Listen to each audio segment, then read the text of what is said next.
साथ पलक शर्मा। खबर चंदौली से है, जहां मनबड़ बदमाशों ने नेचलेती ट्रेन में, आपको बता दें, युवती की गोली मारकर हत्या कर दी युवक की, और साथ ही हत्या के बाद बदमाशों ने शव को ट्रेन से नीचे फेंक दिया। ट्रेन की गति धीमी होने के बाद बदमाश ट्रेन से फरार हो गए।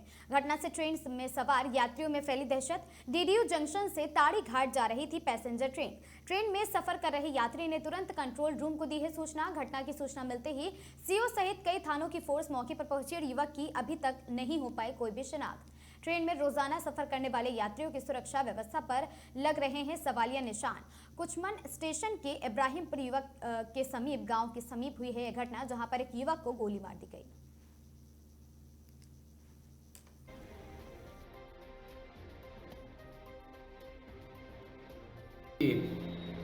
आज दिनांक 10/5/2026 को यह सूचना प्राप्त हुई कि ताड़ीघाट एक्सप्रेस ट्रेन जो पीडीडीयू नगर से ताड़ीघाट को जाती है, इस ट्रेन में एक व्यक्ति को गोली लगी है तथा वह व्यक्ति ट्रेन से नीचे गिर पड़ा है। इस सूचना पर मौके पर पहुंचकर देखा गया तो कुचमन रेलवे स्टेशन से लगभग 2 किलोमीटर की दूरी पर एक अज्ञात व्यक्ति रेलवे पटरियों के किनारे मृत अवस्था में पाया गया। इस सूचना के प्राप्त होने पर जीआरपी पीडीडीयू नगर के अधिकारीगण भी मौके पर आ गए। जीआरपी पुलिस तथा जिला पुलिस द्वारा उक्त घटना की जांच करते हुए शीघ्र अनावरण करने का प्रयास किया जा रहा है।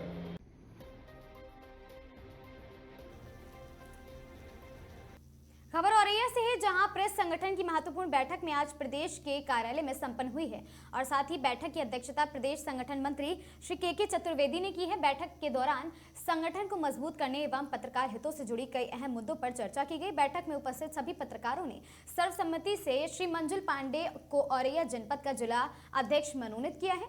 नवनियुक्त जिला अध्यक्ष मंजुल पांडे से अपेक्षा व्यक्त की गई है कि वह संगठन की निष्ठा, गरिमा एवं पत्रकारों के हितों को प्राथमिकता देते हुए अपने दायित्व का निर्वहन करेंगे तथा संगठन को नई मजबूती भी प्रदान करेंगे। और साथ ही बैठक में अनेक पत्रकारों की उपस्थिति भी रही है। सभी ने संगठन को और भी अधिक मजबूत बनाने का संकल्प लिया।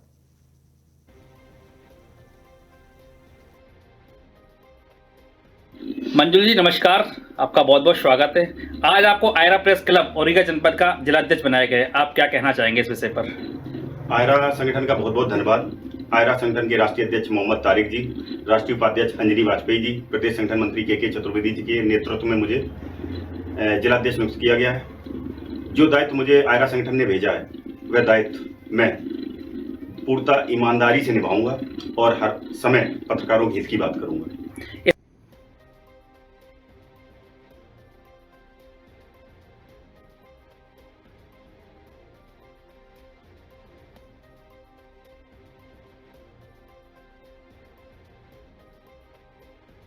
मंजुल जी नमस्कार, आपका बहुत। खबर जौनपुर से है, जहां योगी से श्रीकला प्रिंस की मुलाकात ने बढ़ाई जौनपुर की सियासी गर्मी। योगी आदित्यनाथ से भाजपा एमएलसी ब्रजेश सिंह प्रिंस और साथ ही जिला पंचायत अध्यक्ष श्रीकाल धनंजय सिंह की मुलाकात से जौनपुर की राजनीति में नई हलचल पैदा हो गई है। जिले में पहले से ही धनंजय सिंह को लेकर भाजपा के कुछ नेताओं की नाराजगी और अंदरूनी खींचतान भी चर्चा में रही है। ऐसे माहौल में मुख्यमंत्री से हुई ये मुलाकात कई राजनीतिक संकेत छोड़ रही। सवाल उठने लगे हैं कि क्या सिर्फ ये शिष्टाचार भेंट थी या फिर 2027 के विधानसभा चुनाव से पहले जौनपुर की नई राजनीतिक रणनीति की शुरुआत खास बात है। जिन नेताओं के साथ लगातार कटाक्ष किए जा रहे थे, उसी बीच धनंजय सिंह की मुख्यमंत्री के साथ तस्वीरें सामने आई हैं।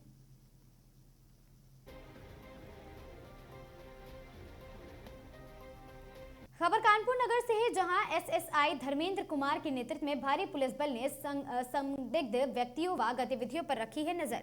चेतावनी देते हुए सड़क पर अवैध रूप से खड़े हुए वाहनों को हटवाया और साथ ही शराब ठेके के आसपास लगी भीड़ को भी खदेड़ा गया है। चेतावनी दी गई है कि यदि दोबारा भीड़ पाई गई तो सख्त कानूनी कार्रवाई की जाएगी।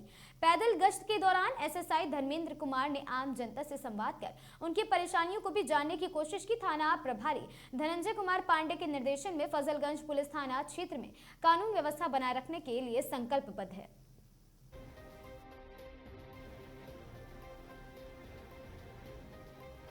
जौनपुर से दबंगों की दबंगई का वीडियो सोशल मीडिया पर वायरल हो रहा है और दबंगों ने एक महिला की जमकर पिटाई कर दी है। मारपीट का वीडियो सोशल मीडिया पर तेजी से वायरल हो रहा है। केराकत थाना क्षेत्र के सोहनी गांव का पूरा मामला बताया जा रहा है।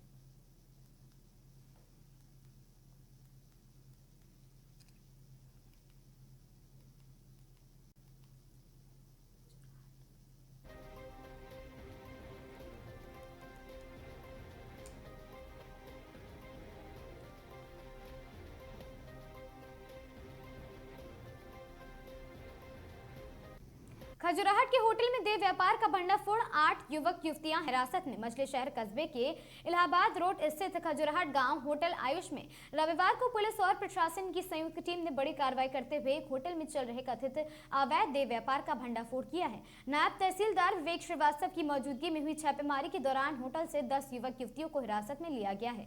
बताया जा रहा है कि होटल में काफी लंबे समय से अनैतिक गतिविधियां की शिकायतें मिल रही थी। सूचना पर सक्रिय हुई पुलिस टीम ने अचानक छापा मारकर मौके से कई युवक युवतियों को पकड़ लिया है। कार्रवाई के बाद इलाके में हड़कंप मच गया और मौके पर लोगों की भारी भीड़ जुट गई है। वहीं होटल संचालक की भूमिका में भी जांच की जा रही है। कोतवाल मछली शहर विनीत कुमार राय ने बताया है कि काफी दिन से शिकायत मिल रही थी कि जांच में 8 लड़के संदिग्ध स्थिति में बरामद हुए हैं, जिनको थाने लाया गया है और आगे की सूचना और साथ ही कार्रवाई की जा रही है।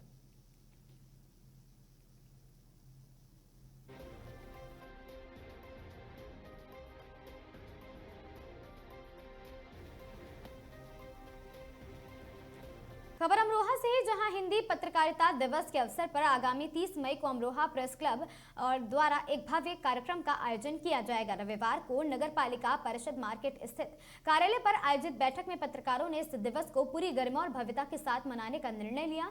इस वर्ष का कार्यक्रम महान पत्रकार व स्वतंत्रता सेनानी गणेश शंकर विद्यार्थियों को समर्पित रहेगा और सोशल मीडिया बनाम प्रिंट मीडिया पर होगा मंथन। बैठक की अध्यक्षता कर रहे वरिष्ठ पत्रकार तुलाराम ठाकुर ने गिरते पत्रकारिता मूल्यों पर चिंता व्यक्त की। उन्होंने कहा कि आज मीडिया पर कई सवाल उठ रहे हैं क्योंकि हम कर्तव्य मार्ग से भटक रहे हैं। अपनी साख बचाने के लिए हमें निष्पक्ष पत्रकारिता और एकजुटता की आवश्यकता है। वरिष्ठ पत्रकार डॉक्टर मेहताब अमरोहवी ने बताया है कि कार्यक्रम का मुख्य आकर्षण सोशल मीडिया पर प्रिंट मीडिया पर बढ़ता कुप्रभाव विषय पर केंद्रित व्याख्यान होगा। इसमें जनपद के प्रख्यात साहित्यकार, कवि और साथ ही आलोचक और वरिष्ठ पत्रकार अपने विचार साझा करेंगे। साथ ही पत्रकारों पर बढ़ते हमलों और उनकी सुरक्षा की चुनौतियों पर भी गहन विचार विमर्श किया जाएगा। डॉक्टर महेंद्र सिंह ने कहा है कि पत्रकारों का सम्मान तभी सुरक्षित है जब संगठन मजबूत होगा।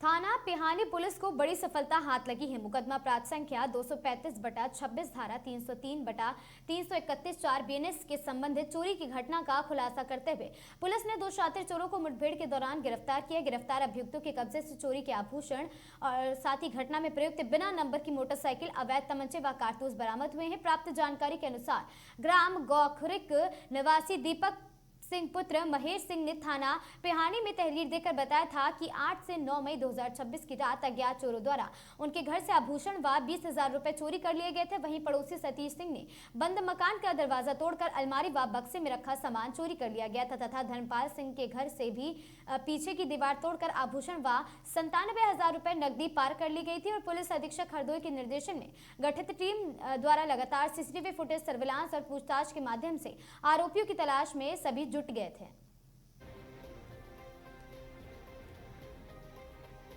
सीतापुर पुलिस अधीक्षक अंकुर अग्रवाल के निर्देशन पर चोरी लूट की घटना के संबंध में पंजीकृत अभियोग के अनावरण एवं संलिप्त अपराधियों के विरुद्ध कठोरात्मक कार्रवाई के निर्देश दिए गए हैं। उक्त दिए गए निर्देशों के अनुपालन के क्रम में आज आपको बता दें कि अपर पुलिस अधीक्षक दक्षिणी दुर्गेश सिंह के निकट पर्यवेक्षण में क्षेत्राधिकारी सिधौली विशाल गुप्ता के नेतृत्व में थाना अटरिया की पुलिस व SOG पुलिस टीम द्वारा थाना अटरिया पर पंजीकृत अभियुक्तगढ़ history sheeter HS number 3942A Mohammad Farid पुत्र सिराज निवासी मोहल्ला सराय बाड़ी थाना सिधौली जनपद सीतापुर, दूसरा बैजनाथ उर्फ धीरज पुत्र छोटे सिंह उर्फ छोटकन्ने निवासी नंदवन थाना संदना को नहर काठी थाना अटरिया के पास से पुलिस मुठभेड़ के दौरान गिरफ्तार करने में सफलता प्राप्त की गई है।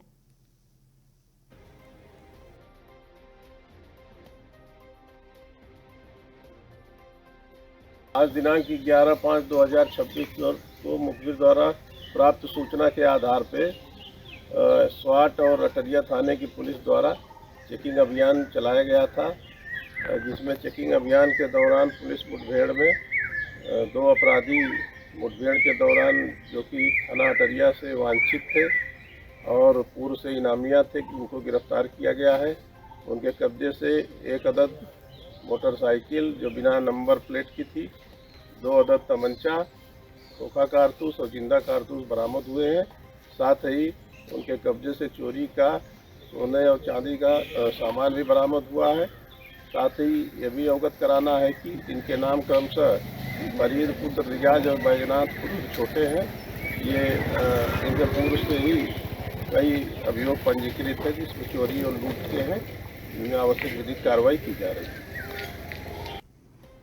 इटावा में लोक जनशक्ति पार्टी रामविलास की समीक्षा बैठक में बिहार युवा प्रदेश अध्यक्ष वेद प्रकाश पांडे का जिलाध्यक्ष योगेंद्र गोस्वामी द्वारा माला पहनाकर एवं उन्हें स्वागत एवं सम्मान किया गया। बैठक के दौरान मीडिया से बातचीत में वेद प्रकाश पांडे ने कहा कि 2027 के चुनाव को लेकर पार्टी कार्यकर्ताओं ने नई ऊर्जा का संचार हुआ है और सभी कार्यकर्ता स्वर्गीय रामविलास पासवान के सपनों को पूरा करने के उद्देश्य से एकजुट होकर कार्य करें। और समीक्षा बैठक के दौरान सैकड़ों लोगों ने पार्टी जनशक्ति पार्टी रामविलास की सदस्यता भी ग्रहण की है।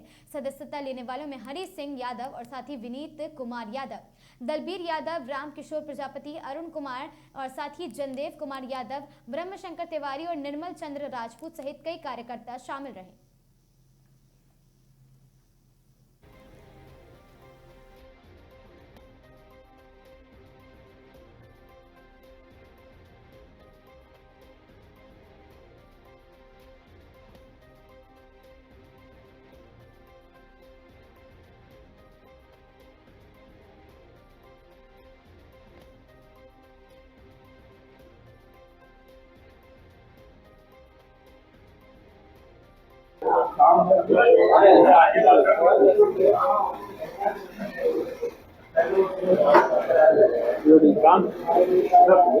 आज समीक्षा बैठक आयोजित की गई है। क्या संदेश दिया गया है पार्टी कार्यकर्ताओं को? क्या आगे रणनीति रहेगी विधानसभा चुनाव आने वाले हैं 2027 में? देखिए, आज लोक जनशक्ति पार्टी रामविलास के उत्तर प्रदेश में इटावा जिला की समीक्षा बैठक रखी गई है और आज उत्तर प्रदेश में यह द्वितीय समीक्षा बैठक है। हर जिले के सारे पदाधिकारी आए हुए हैं, हर जिले में समीक्षा बैठक चल रही है। इटावा में हमारे साथ हमारे जिला अध्यक्ष जी हैं, जिला प्रभारी जी हैं। यहाँ संगठन काफ़ी हमारा मजबूत है और आगामी विधानसभा में इटावा लोकसभा में 3 विधानसभा पड़ता है। मजबूती से यहाँ हमारी पार्टी किसी एक विधानसभा पे चुनाव अवश्य लड़ेगी। उसी को लेकर के यह संगठन की बैठक रखी गई है। संगठन को बूथ स्तरीय कैसे मजबूत करना है, आज उस बैठक में यह विषय पे चर्चा हुई और तमाम साथी ने अपना राय मशवरा भी दिया। आने वाले दिनों में और तेजी से यह बैठक पंचायत लेवल पर की जाएगी, बूथ लेवल पर की जाएगी। जिस तरह से बिहार बंगाल में चुनाव हुआ, भाजपा ने सपा जीत हासिल की है, तो किस तरह से देखते हैं? जी बिल्कुल, वहाँ भारतीय जनता पार्टी अकेले चुनाव लड़ी और वहाँ क्षेत्रीय एक दल थी, उसके साथ गठबंधन की। आप बिहार में भी देख सकते हैं कि Bharatiya Janata party NDA alliance में चुनाव लड़ी, चाहे वो जनता दल यूनाइटेड हो, लोक जनशक्ति पार्टी रामविलास हो, हिंदुस्तानी आवाम मोर्चा हो, राष्ट्रीय लोक मोर्चा हो। तो आगामी विधानसभा चुनाव में किस पार्टी के साथ आपका समर्थन रहेगा? देखिए, ये हमारी राष्ट्रीय अध्यक्ष जी का विशेषाधिकार है। केंद्रीय नेतृत्व इसको तय करेगा।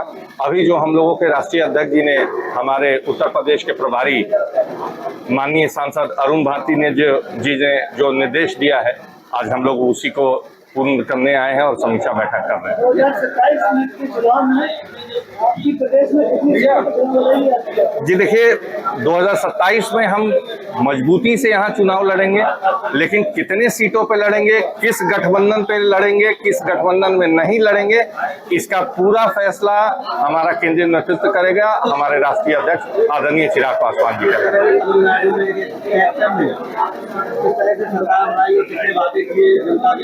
तो आप लोगों के क्या वादे रहेंगे और किस तरह से देखते हैं?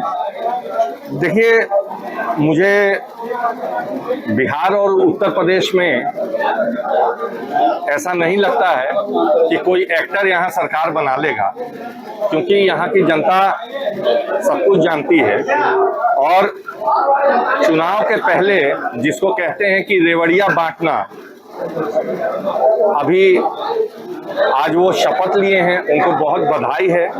लेकिन आगामी दिनों में देखना होगा कि जितना उन्होंने घोषणा किया है, क्या वो सिर्फ घोषणा पत्र का ही घोषणा रहेगा या धरातल पर भी नजर आएगा। जिस तरह से अखिलेश यादव ने पीछे शिक्षा फ्री देने का वादा किया है, कितना फर्क पड़ेगा? देखिए, मेरे हिसाब से अगर आप यह बोल रहे हैं, अब जनता हर कुछ समझ रही है। जो भी लोग टैक्स पेयर हैं, उनके पैसे से रेवड़ियां बांटी जा रही है, जो मेरा मानना है। और अगर मुफ्त में ही बांटना है तो हर चीज फिर मुफ्त करना होगा। उससे यह होगा कि राज्य का खजाना खाली होगा, देश पे प्रभाव पड़ेगा। तो ये सब उन लोगों को ही शोभा देता है जो सत्ता में अब दूर दूर तक वापस नहीं आने। खबर कासगंज से है, जहां समाजवादी पार्टी के पूर्व जिला अध्यक्ष अल्पसंख्यक सभा के आकस्मिक निधन से आपको बता दें कि पूरे क्षेत्र में शोक की लहर दौड़ गई है। इस दुखद समाचार के मिलते ही पटियाली विधानसभा से सपा विधायक नादिरा सुल्तान मृतक नेता के आवास पर पहुंची हैं और शोक संतप्त परिवार के प्रति अपनी गहरी संवेदनाएं व्यक्त की है। विधायक नादिरा सुल्तान के आवास पर पहुंचकर दिवंगत नेता के पार्थिव शरीर के अंतिम दर्शन किए और साथ ही वहां आवास पर पहुंचने के बाद उन्हें सभी भावभीनी श्रद्धांजलि अर्पित की गई। उन्होंने परिजनों से मुलाकात कर उन्हें ढांढस बंधाया और कहा कि दुख की इस घड़ी में पूरी समाजवादी पार्टी उनके साथ खड़ी है। मीडिया से बातचीत करते हुए विधायक नादिरा सुल्तान ने कहा कि पूर्व जिला अध्यक्ष एक समर्पित कार्यकर्ता और जुझारू नेता थे। उन्हें हमेशा समाज के दबे कुचले वर्गों और अल्पसंख्यक समुदाय के उत्थान के लिए कार्य किया है।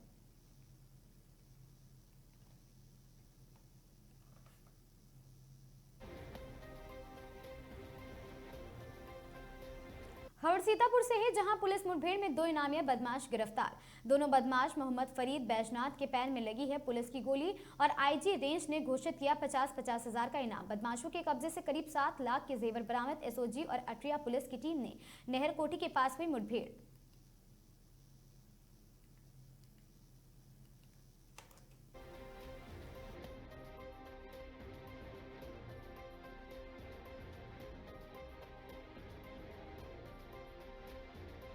आज दिनांक 11/5/2026 को मुखबिर द्वारा प्राप्त सूचना के आधार पे स्वाट और अटरिया थाने की पुलिस द्वारा चेकिंग अभियान चलाया गया था, जिसमें चेकिंग अभियान के दौरान पुलिस मुठभेड़ में 2 अपराधी मुठभेड़ के दौरान जो कि थाना अटरिया से वांछित थे और पूर्व से इनामिया थे, उनको गिरफ्तार किया गया है।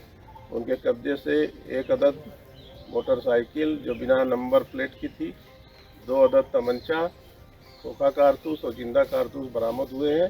साथ ही उनके कब्जे से चोरी का सोने और चांदी का सामान भी बरामद हुआ है। साथ ही ये भी अवगत कराना है कि इनके नाम क्रमशः फरीद पुत्र रियाज और बैजनाथ पुत्र छोटे हैं। ये इनके पूर्व से ही कई अभियोग पंजीकृत है जिसमें चोरी और लूट के हैं। इनमें आवश्यक विधिक कार्रवाई की जा रही है। कानपुर के थाना बेकनगंज पुलिस द्वारा साइबर ठगी में प्रयुक्त बैंक खातों और एटीएम एवं सिम उपलब्ध कराने वाले गिरोह का खुलासा किया गया। अभियुक्तों द्वारा भोले भाले लोगों को लालच लेकर उनके खाते साइबर अपराध में प्रयोग किए जाते थे। इस संबंध में अभियोग पंजीकृत कर अग्रिम विधिक कार्रवाई की जा रही है।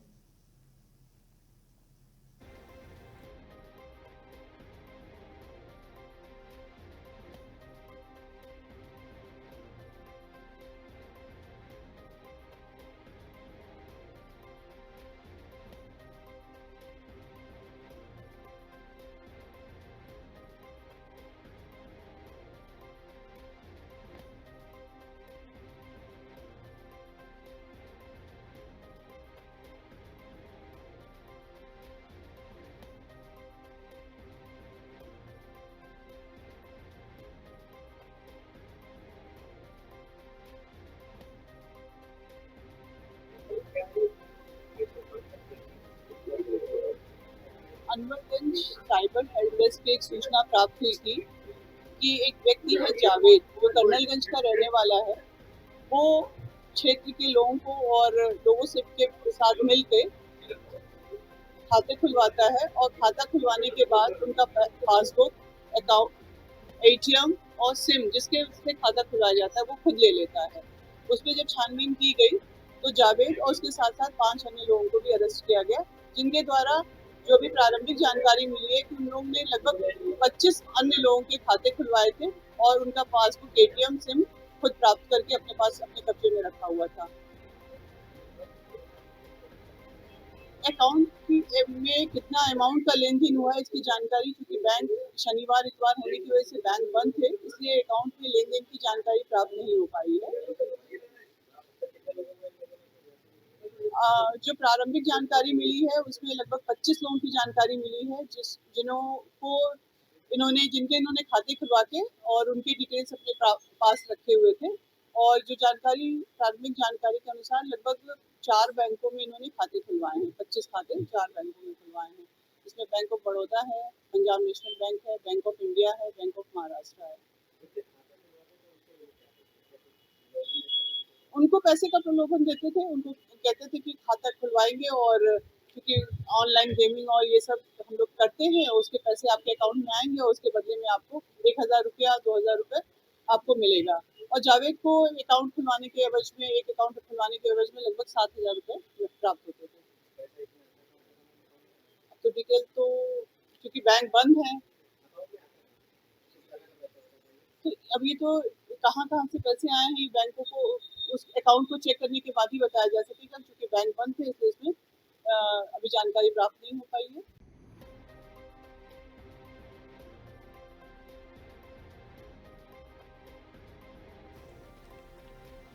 11 मई 2026 सोमवार को उत्तर प्रदेश की राज्यपाल आनंदीबेन पटेल और मुख्यमंत्री योगी आदित्यनाथ वाराणसी के दौरे पर आ रहे हैं। और दौरे के मुख्य विवरण की बात करें तो आगमन राज्यपाल और मुख्यमंत्री योगी आदित्यनाथ सुबह 10 बजे बाबतपुर एयरपोर्ट पहुंचने का कार्यक्रम था और काशी विश्वनाथ धाम दोनों पुलिस लाइन से सड़क मार्ग द्वारा श्री काशी विश्वनाथ मंदिर जाएंगे। विशेष पूजा की बात करें तो सोमनाथ मंदिर से आए जल से बाबा विश्वनाथ का जलाभिषेक किया जाएगा। सोमनाथ संकल्प महोत्सव में वे सोमनाथ स्वाभिमान पर्व के अंतर्गत आयोजित सोमनाथ संकल्प महोत्सव और साथ ही कार्यक्रम में शामिल होंगे।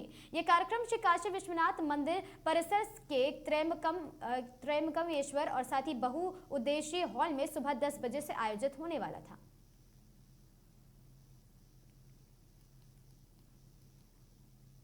बदायूं में युवक की हत्या का आरोप। मृतक के भाई ने कहा हमारे भाई को गांव के कुछ लोगों ने उनकी हत्या की है। मृतक के भाई ने कहा हमारा भाई 20,000 लेकर सीमेंट बदरपुर लेने उझाने गया था। युवक और रात से हमारा भाई था गायब। पुलिस को सूचना दी, पुलिस ने हमारी नहीं सुनी। सुबह हमारे भाई की लाश घर के बाहर पड़ी मिली है। रास्ते में गाँव के कुछ लोगों से हमारे भाई का हुआ था विवाद। हमारे भाई को मारकर हमारे घर के पास डाला गया है। घटनास्थल पर फॉरेंसिक टीम पुलिस फोर्स के साथ पहुंची। पुलिस जांच में जुटी है।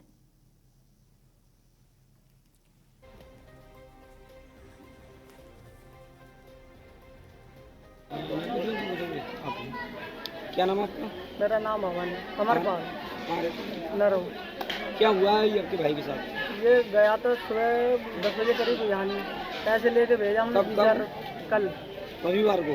हाँ कल जी। कल हमने भेजा पैसे लेके, हमने बदरपुर सीमेंट लेके आइए। काम चल रहा था हमारे घर पर।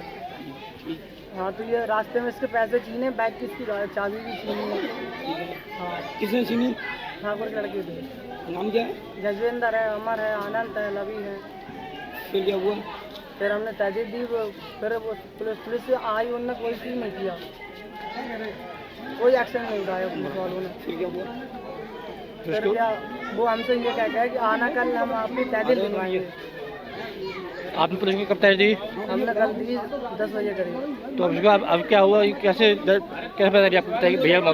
ये हुआ है मतलब हम गए थे वहाँ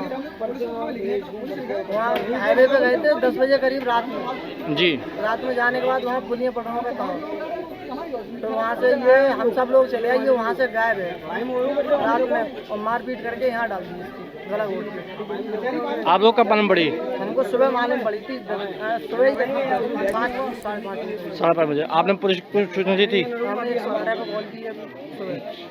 अब पुलिस क्या कह रही है? पुलिस क्या कह रही है? मुकदमा। अच्छा, आप लोग की क्या डिमांड है? क्या आपकी मांग क्या है? या तो सब पे मुकदमा लगा रही है या फिर बदले में हम पे मरवा दिया जाए।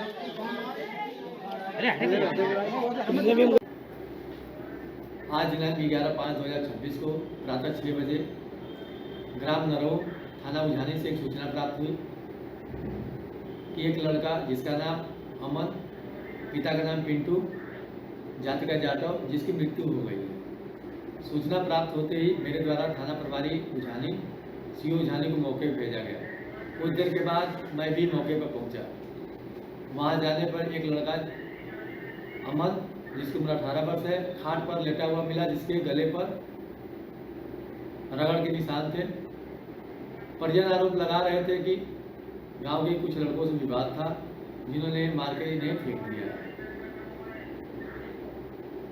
शव को कब्जे में लेकर पोस्टमार्टम हेतु मुर्जरी भेज दिया गया है। परिजनों से तारीफ प्राप्त कर अगली विधिक कार्रवाई की जा रही है। मौके पर शांति व्यवस्था कायम है।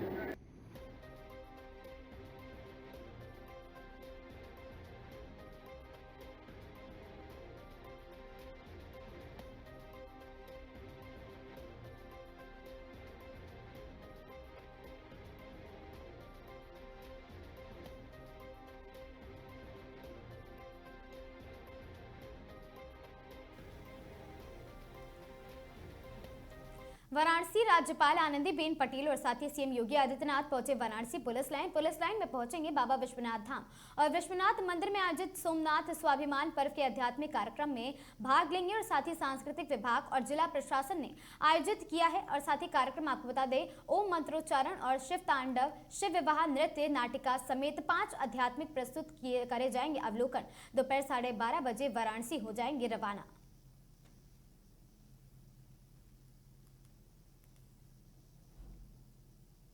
सरोवर नगरी व उसके आसपास समेत पूरे जनपद नैनीताल में एसएसपी डॉक्टर मंजुनाथ टीसी ने थाना क्षेत्र के पुलिस कर्मियों को निर्देश दिए हैं कि अगर कोई बेवजह पुलिस पर रौब झाड़ता और नियमों का पालन नहीं करता नजर आया तो ऐसे व्यक्ति को कदापि बख्शा नहीं जाएगा। जबकि पुलिस प्रशासन पर्यटकों व स्थानीय लोगों को आवाजाही में कोई परेशानी न हो, इसके लिए सुबह से ही चौराहों पर पुलिसकर्मी व्यवस्था को संभालते हुए दिखाई दे रहे हैं। SSP Nainital doctor Manjunath TC के निर्देशन तथा डॉक्टर जगदीश चंद्र एसपी क्राइम ट्रैफिक एवं मनोज कुमार कात्याल एसपी हल्द्वानी के पर्यवेक्षण में नैनीताल, कैचीधाम, भवाली, भीमताल, हल्द्वानी, कोट काट गोदाम, रामनगर, मुखानी और साथ ही कालाढूंगी क्षेत्र में ट्रैफिक पुलिस, सीपीओ और एवं थाना पुलिस द्वारा प्रातःकाल से यातायात व्यवस्था को दुरुस्त एवं सुगम बनाए रखने हेतु लगातार प्रयास किए जा रहे हैं।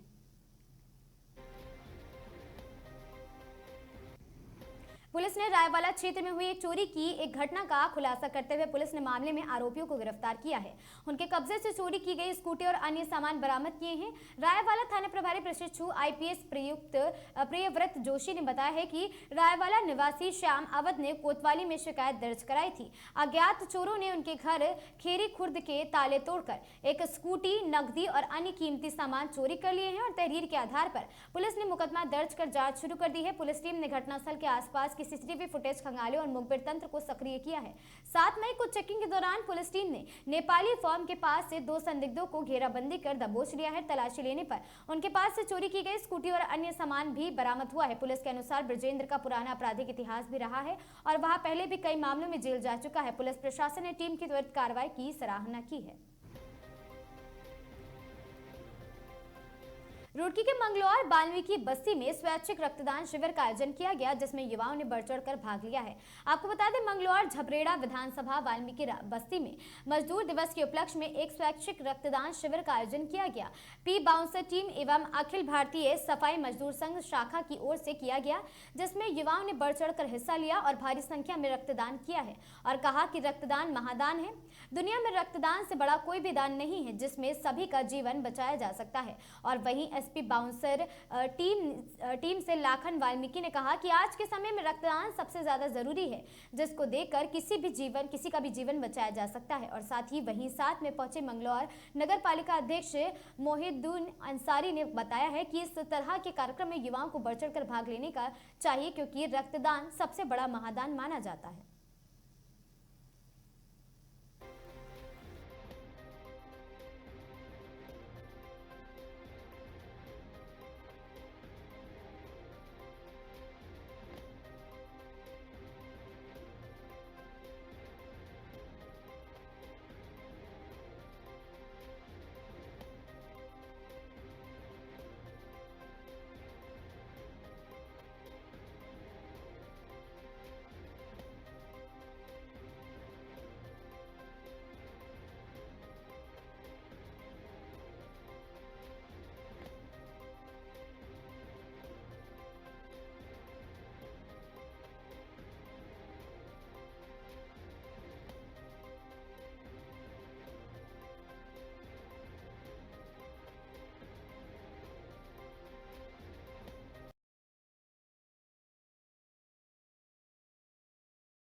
आज यहाँ पहुँच के बहुत अच्छा लगा।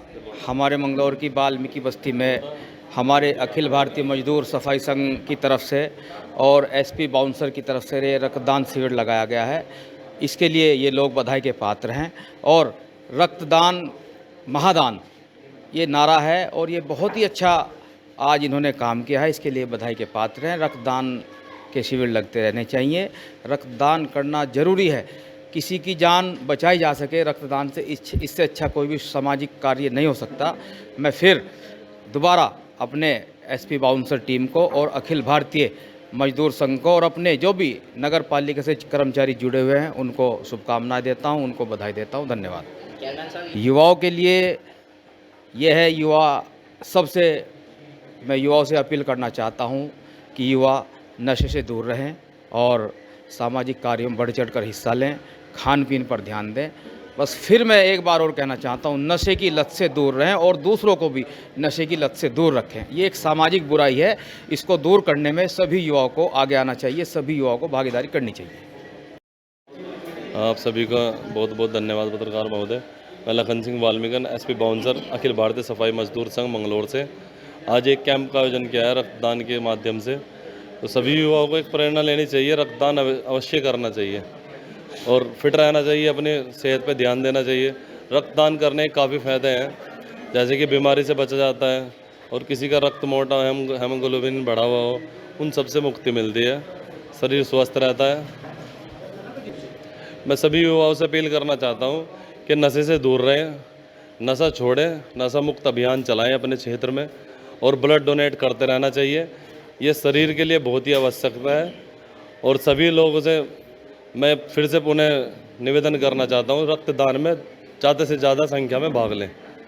हमारे विधायक जी, जबरेड़ा विधायक जी यहाँ पे पहुँचे, विजेंद्र जाते जी, मैं उनका तहे दिल से आभार व धन्यवाद करता हूँ। नगर पालिका हमारे चेयरमैन मोहिउद्दीन अंसारी जी यहाँ पे पहुँचे, उनका तहे दिल से आभार व धन्यवाद पूरी अखिल भारतीय सफाई मजदूर संघ टीम से की ओर से और अखिल भारतीय सफाई मजदूर संघ की टीम की ओर से।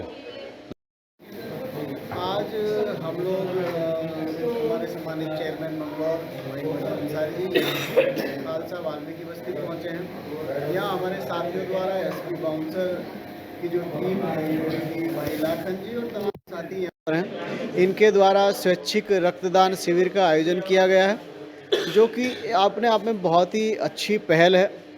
रक्तदान महादान और हर एक यूनिट रक्त की नया जीवन देती है, किसी की जान बचाती है। अपने आप में अविस्मरणीय और अद्भुत पहल इन लोगों ने यहाँ की है।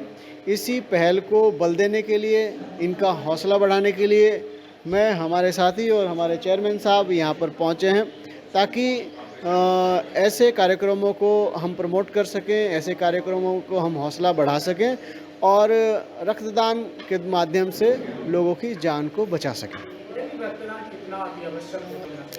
देखिए, रक्तदान सभी के लिए आवश्यक होता है। बहुत पहले तो लोग रक्तदान से डरते थे, लेकिन आज तो डॉक्टर्स भी सलाह देते हैं, जब आपका हीमोग्लोबिन वगैरह ज़्यादा हो जाता है या फिर आपके ब्लड में गाढ़ापन आ जाता है, आपके ट्राइग्लिसराइड वगैरह सब ज़्यादा हो जाते हैं, तो स्वैच्छिक रक्तदान की सलाह या रक्तदान की सलाह जितने भी अच्छे डॉक्टर्स हैं वो रक्तदान की सलाह देते हैं कि भाई आपको रक्तदान करना चाहिए। रक्तदान के दो फायदे हैं, अपने शरीर का भी फायदा, दूसरा हम किसी दूसरे के अमूल्य जीवन को उसका उपहार भी दे सकते हैं, ये भी रक्तदान का फ़ायदा है। देखिए, युवाओं को बढ़ चढ़ कर के इसमें भाग लेना चाहिए, नशे आदि से दूर रहना चाहिए, स्वस्थ रहना चाहिए। और जो एसपी बाउंसर्स जो टीम है, एक मैंने देखा इनकी जो टीम है पूरी की पूरी एकदम स्वस्थ बिल्कुल फिट रहने वाले लोग हैं। तो कुछ सीखना चाहिए युवा पीढ़ी को भी कि नशे से दूर रहें, स्वास्थ्य पर ध्यान दें। स्वास्थ्य जितना बढ़िया होगा और माइंड की कैपेसिटी भी उतनी अच्छी होगी, और माइंड की कैपेसिटी अगर अच्छी होगी और हम एकाग्रता के साथ अच्छे तरीके से काम करेंगे तो इसमें हमारा अपना खुद का भला है और हमारे देश का रुड़की के मंगलौर से एक बहुत बड़ा खुलासा सामने आ रहा, जहां पर जनप्रतिनिधियों की अनदेखी के कारण लगभग पिछले 15 सालों से प्रधानमंत्री के आवास के लिए गरीब परिवार दर दर की ठोकरें खा रहा है। लगातार जनप्रतिनिधि ने चक्कर लगाने के बाद में निराशा हाथ लगी। आपको बता दें कि मंगलौर नगर पालिका परिषद के वार्ड नंबर 12 के रहने वाले एक गरीब परिवार लगभग पिछले 15 सालों से अधिकारियों और जनप्रतिनिधियों के चक्कर काट रहे हैं, लेकिन प्रधानमंत्री आवास योजना का लाभ अभी तक परिवार को नहीं मिल पाया है, क्योंकि कुछ कागजों पर कमी होने के कारण सरकारी योजनाएं नहीं मिल पा रही। वहीं परिवार के सदस्य के द्वारा बताया गया कि मैं लगातार पिछले 15 सालों से नगर पालिका चेयरमैन, विधायक सभी के चक्कर लगा चुका हूं और ना ही राशन कार्ड बन रहा है और ना ही मुझे कोई भी योजना मिल रही है और ना ही मुझे अभी तक शौचालय की योजना मिली है। अगर मंगलौर क्षेत्र में जांच की जाए तो अनेकों मकान ऐसे मिलेंगे जहां अच्छे पैसे वाले लोग शामिल हैं और प्रधानमंत्री आवास योजना का लाभ मिला है। अब देखना होगा कि आखिर इस गरीब व्यक्ति का मकान कौन बनवाते हैं।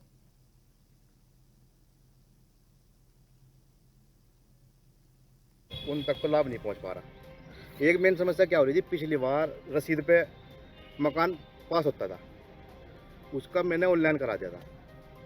पता नहीं क्या कारण रहा जी, वो पिछले चेयरमैन के उसमें उनका ऑनलाइन हो गया था, वो किसी कारण कट गया क्योंकि वो गरीब आदमी था। और अब की बार हम सभासद बने जी, हमने अभी हमारी बोर्ड बैठक हुई, हमने उसमें प्रस्ताव रखा। हमारे कार्यकाल में क्या दिक्कत आई कि बैनावे से ही मकान पास हो रहे हैं, अब उनके पास बैनावा नहीं है।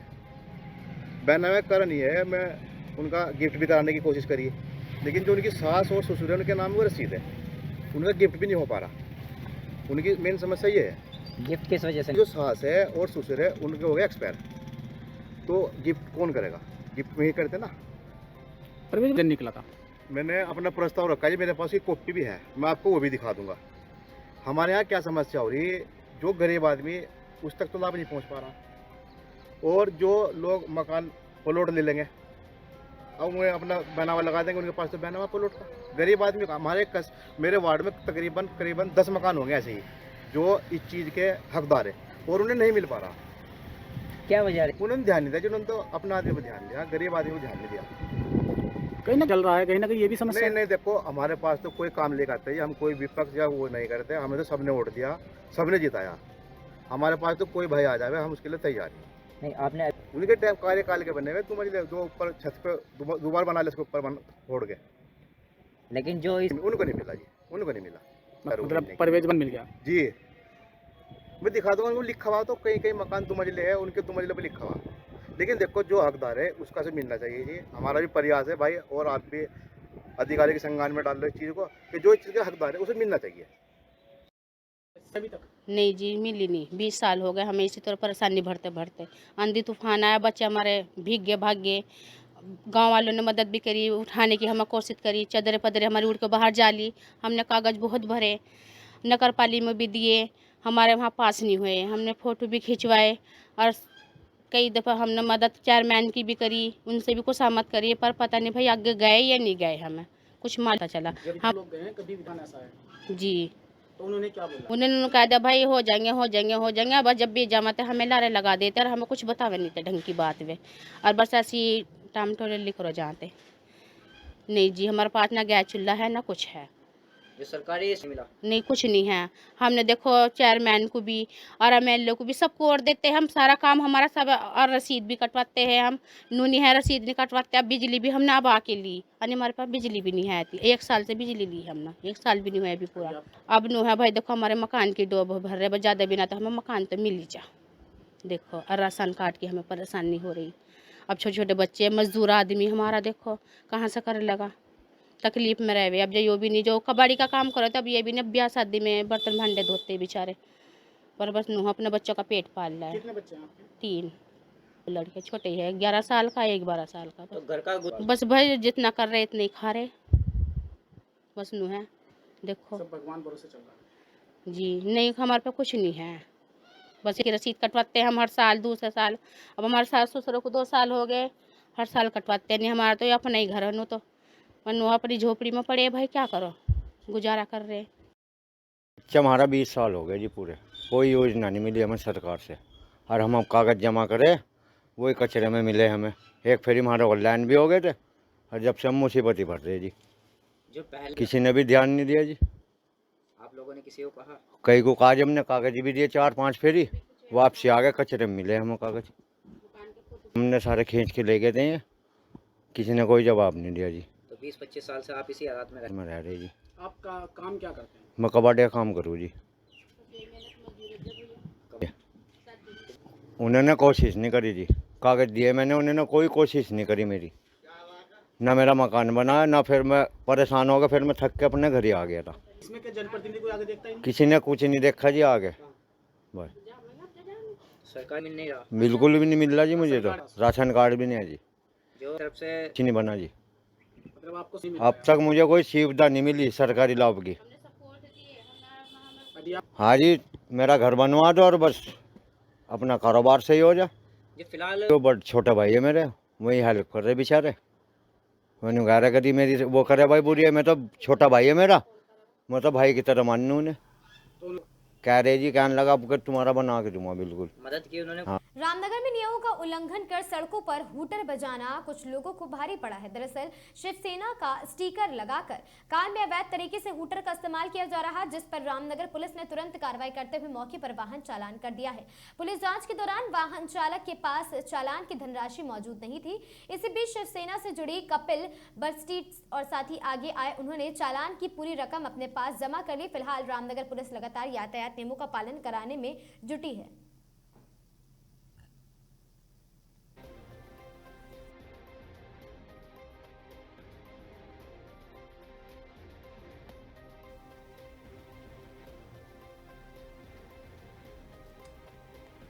खबर गया जी से ही, जहां आमस थाना क्षेत्र स्थित चंडी स्थान में रविवार को एक दर्दनाक सड़क हादसे ने पूरे इलाके को झकझोर कर रख दिया है।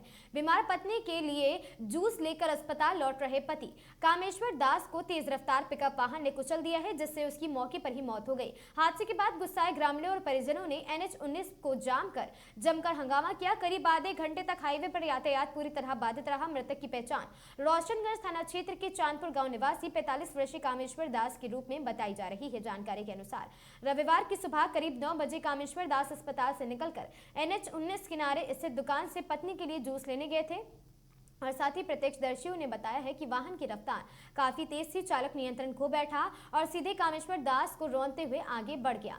ग्रामीणों ने चालक और वाहन को पकड़ा है। घटना के बाद चालक वाहन लेकर भागने की कोशिश करने में लगा है, लेकिन आसपास मौजूद ग्रामीणों ने तत्परता दिखाते हुए पीछा कर पिकअप वाहन और साथी चालक दोनों को पकड़ लिया है और मुआवजे की मांग को लेकर सड़क जाम। हादसे की सूचना मिलते ही मृतक के परिजनों और ग्रामीण घटनास्थल पर पहुंचे। परिजनों को रो रोकर बुरा हाल बताया जा रहा है। ग्रामीणों का कहना है कि NH-19 पर लगातार तेज रफ्तार वाहनों के कारण हादसे होते रहते हैं।